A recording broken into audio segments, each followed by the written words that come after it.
On Family Pride today, our topic is parental responsibilities to their children, and our guest is Mr. Jide Bello. Enjoy. You need to monitor the background of your children's friends. You need to monitor, it's very important. Thank you so much for that beautiful tips. Now let's get to guardians and discipline. Some parents do not know how to discipline their children. Some go overboard. There's this clip I saw on social media where a child was rusticated from school, and the father was trying to, is it deal with the child or punish the child? Yeah, a very young boy was rusticated from the university, and the father was asking him, what did you do that made them throw you out? What did you do? The boy was still pleading that, and he brought out his belt and was lashing it on the boy, while the mother, which is the wife, stood at the corner and caught everything on video, on camera, and posted on the net. To the mother, that punishment was extreme. Do you think that's a very good punishment for that child, no matter the circumstances? No. I'm sure the mom must have been taking all the money we spent in school. No. The question is that, yes, how did the boy get to that? It also started maybe building up again as a responsible parent. You must have seen some signs, how do you monitor your child's performance in school? And of course, also they are not the same.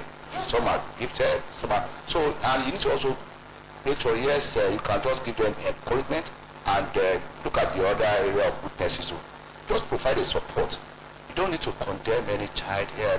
So when you correct them, that's why I mentioned the issue of correction with law. Mm-hmm. And for every gifted children that come to this world, they have a purpose of destiny, what they intend to fulfill. And I expect the parents to collaborate, to encourage, support those kids. For me, that father that equally spanked the boy and is more of a child abuse and what have you. So it's not a good way of correcting that one too.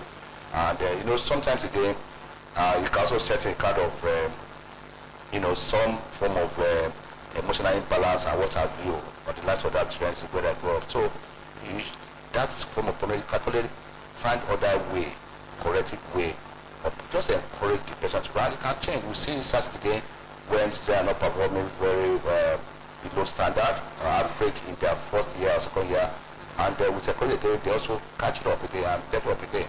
And some students again, some parents they don't even care. Some dad. Yes, once they make a payment, they pay for school fees again.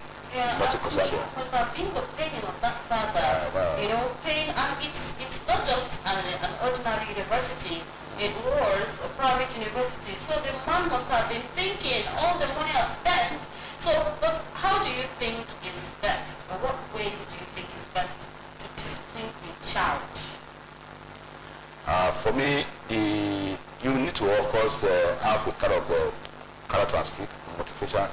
The best way rather is to ensure that yes, give them the right environment, and yes, there are some specific area that you can only deny them. Sometimes I say, okay, if you do well, probably you need to know your children's favorite. What are what they gift. It could be a gift, it could be a vacation, or what have you too. And they said, if you said this time around again, if you don't, you're not going for vacation, Yes. That's more thing again that matters. But don't you think that is some age? You won't tell a young man of 20 in the university that you're not going on vacation. I don't think the child would, the boy would want to even listen what's vacation.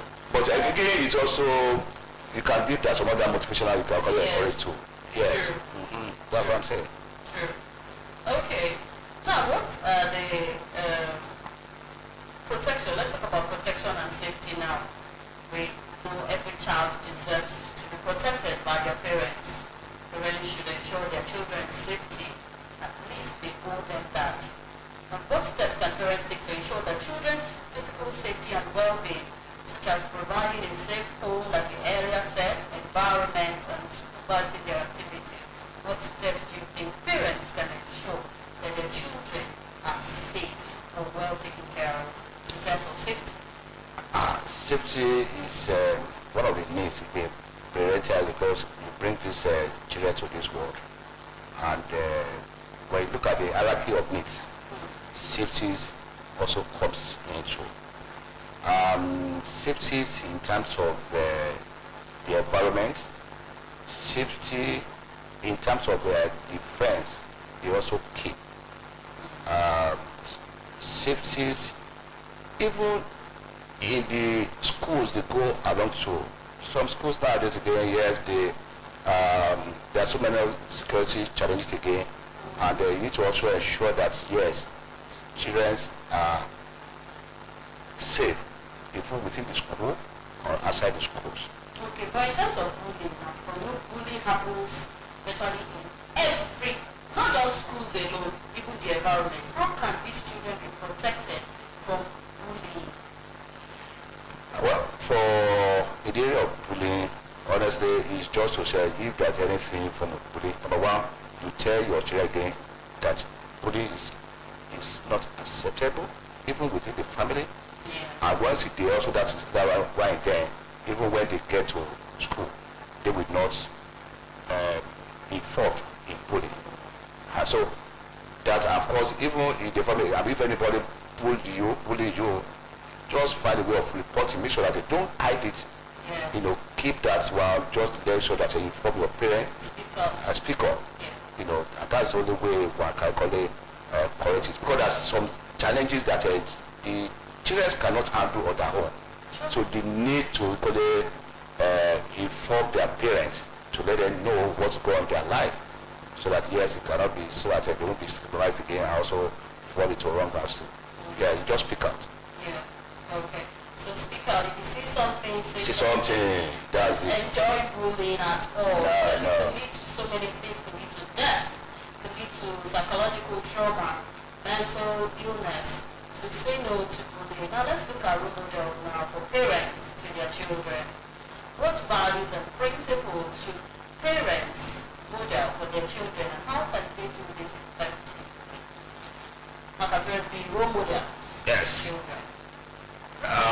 You know, the kind of a soul, the kind of anything to do, children, they also they watch and they also copy what you do and not what you say. Sometimes again, you say one thing, and you also do another thing. So really, as a parent, you must be mindful of what you do and what you say. You must walk your talk. If you say yes, children will probably have a good character, they tell you. And you also, you know, I see someone who's having that possess that good character. We're talking of maybe issue of accountability. Are you also accountable, you know, to what you are doing to?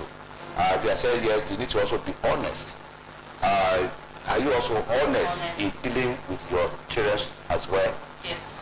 We're talking of maybe share responsibility. All those, are you also get them engaged and to see what is lies ahead of them? You know, in terms of fairness, in terms of all those positive values too, you must keep to it, and you must ensure that you walk the talk. That's for me is the only way that you can collective part of it. And of course, when they collective to get they know that yes, you don't tell lies, you don't steal, you also be transparent in your dealings and what have you. So I think with that, when they grow again, that is what will be part of them as they grow old, and that will also make our nations, our states to prepare for it. Yes, you're correct. So one very last question before I let you go. Now, how can parents build strong, positive bond, relationships with their children? And why is this important for that child's self-development? Because some parents practically abandon their children to nannies or housemaids. You know, they go out because, in fact, all in the name of working parents. But tell us how important this, let's say, father to son bonding is, or father to daughter, mother to daughter. How important is this bond to the children? Very, very important. I tell you for free, children are the trust and a gift from God. It came through you, but it's for a reason, for a purpose. Most time nowadays again, when you see the families, both parents, you know, you don't have time, maybe it's 5 or 6 o'clock in the morning to go to work, and they won't come back until evening. So how do you now? So you need to also balance it again. In most cases, when you see father who's the head of the family provide, I think that the mother should not be involved in another job that would be more like pair with the father, a job of like 5 to 5 in the morning, 6 in the morning till late in the evening. So there should be some balance whereby we expect, yes, in this part of the world, that the mother was equally create time for your children. It's very important because you need to monitor how do when they come back from school, how do you also monitor their assignment, how do you also prepare for the next day, how do they go to bed. You know, they need to balance all those things in good times. Bonding, because how do you expect quality time with them, you know, talk to them, you know what's going in their life, and you know, just to ensure that that is good. So I think for me, with that again, you can have a very good society. All right, thank you so much, Mr. Jide Bello. Thank you, Lily, for having me at this program. It's nice to be here, and thank you for the opportunity. In fact, it's my pleasure. I am honored that you're sitting here. I bet they don't know who is sitting here, but I do, so I'm honored to have you. Thank you so much for this wonderful programs, and for our viewers at home, our parents again.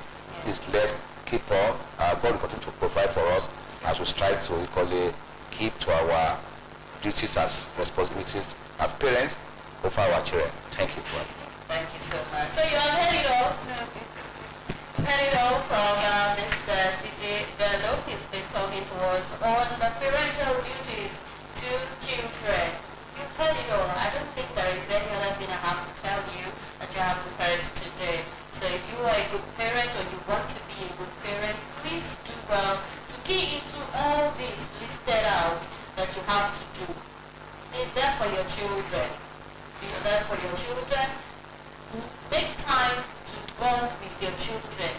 It shouldn't be all work, and no time for your children. At least play with your children. I keep saying it on this program that I like it when I see families go on vacation. Yeah. On Sundays like this that you don't have anything to do after church, you relax in the evening with your family or you take them out. You spend quality time with your family. Thereby you are helping that child bond with you, and you help that child be free. Some children are not free with their parents because of the way their parents handle them. The parents push them apart, push them very far off away from them, which is not good for that child. Some children prefer to talk to outsiders and thereby getting the wrong advice. So as a parent, you owe this child that responsibility. You have to be their friend, not just their parent, not just their father or mother. You have to be their friend, you have to be their bestie. You have to be their brother and you have to be their sister. When you do this, you see that sometimes you go out and you see mother and daughter and you ask them, are you sisters? That's because there's this bond between them. You too, if you have not started that bond, if you have not developed that bond, you have the time now to do so.